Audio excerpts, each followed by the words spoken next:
Episode 2 of Snowpiercer Season 4 begins with narration from Audrey, pointing out how she was sent over to New Eden in order to warn about the train insurrection. That's right, 9 months back, Mel and the others on board Snowpiercer were stuck in a state of limbo, unaware that things were about to pick up in a big way. It's here where we begin. It's been 3 months since the trains departed and there's no word from New Eden. For Mel, she's concerned that she hasn't heard from Alex, unaware that she's actually absolutely fine. However, when Mel does receive a sign of life, it certainly doesn't come from Big Alice or Eden. Some sort of rocket is launched into the air, followed by an explosion. This explains why Till and Ben head out to the wreckage as they go to check on this to find out exactly what's going on. After running away from the assailants, they make it back to Snowpiercer, only to find the peacekeeping group on board, led by Admiral Anton Milius. This catches us up to the moments at the end of episode 1. With Ben and Till at gunpoint, they're led up the train to Mel's location.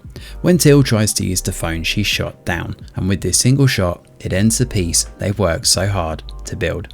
Thankfully, the panic button is hit by Audrey despite the comms being shut down, giving Mel enough time to see the guards coming and prepare accordingly. She shuts the door and plays hardball with the Admiral.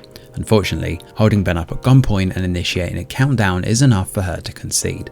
The Admiral takes control of the train and both Mel and Ben are forced out the control room and into isolation. Unfortunately, one of the workers in hospitality is forced to ring an announcement over the tannoy confirming that all passengers in first and second class are going to be temporarily moved to third class. He's at gunpoint reading this out, so he doesn't really have much of a choice. This message of peace obviously contradicts with Till's bleeding shoulder. She wants to fight back and hit the peacekeepers, knowing there's only a handful of them for now, but she's bleeding out and super weak, so that's not going to happen. Brought to Winston and Dr. Pelton, they work to patch her up. And while this is happening, the Admiral turns the train east, off Wilford track and onto a new destination. Whoever built this did it quick because according to Mel, these tracks weren't actually here 3 months back. Mel and Ben deduce together that this location is likely to be Djibouti, which is also where there's a massive international military hub. They're going for reinforcements. The group have no choice but to fight back while they can, and before time runs out.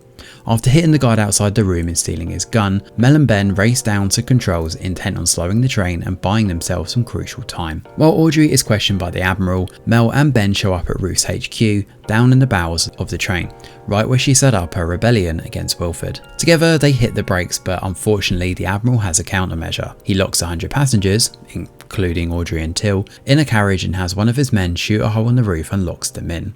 The man in hospitality is back on the radio again, confirming that in 20 minutes all those passengers inside the carriage are going to freeze unless Mel concedes and stops what she's doing. This guy thankfully does have some courage before he signs off to confirm that there are 2 guards in the market area, meaning the engine is likely to be lightly guarded.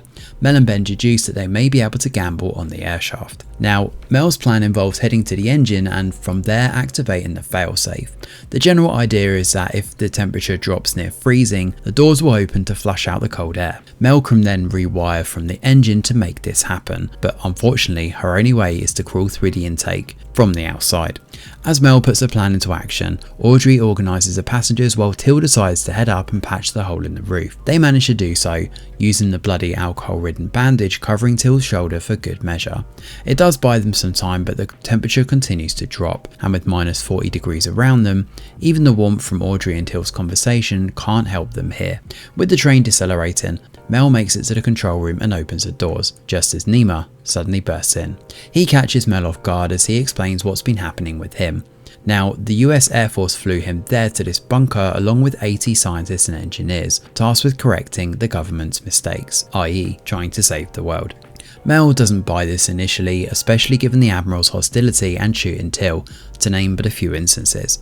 Nema admits that he has quite the temper on him, you'd think, but that it was necessary for them to dock here and switch tracks no matter what. Now, Nema's research has been working on sorting out warm spots around the globe, and this is obviously something Mel stumbled on last season.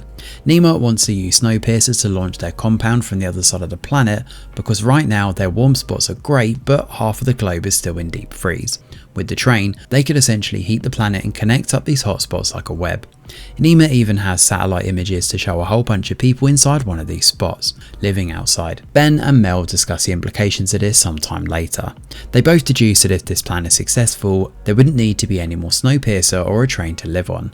Now, it would mean all the passengers have to work heavy labour, and with the promise of no military presence or guns either, it does seem like a good deal. However, they both know they can't trust the Admiral, but they can trust that Leighton and the others are still alive. Mel parts ways with Ben for the time being and heads into the research base. It's at this point we then fast forward 9 months, and those on board the Snowpiercer have had enough. Teal launches a rescue mission over to New Eden after hearing the Admiral has plans to ambush their colony. With the peacekeepers already on their way, Teal wants to get there before them and warn the group before it's too late. Audrey manages to stop one of the guards at the doorway, but in the scuffle, Teal is held back and Audrey has to take her place. Choked, weak, but thankfully still alive, the track scaler is sent down to New Eden, which fills in the blanks to those moments in episode 1. However, Audrey doesn't make it in time, as we know, because Liana has been kidnapped and she's gone. Leighton, however, is determined to get her back no matter what, and that is where episode 2 of Snowpiercer comes to an end. Thanks for watching, and do let us know your thoughts in the comments below. Smash a like or subscribe to the channel, your support is very much appreciated. I'm Greg Wheeler, and from all of us over here at The Review Geek, we'll see you on the next video.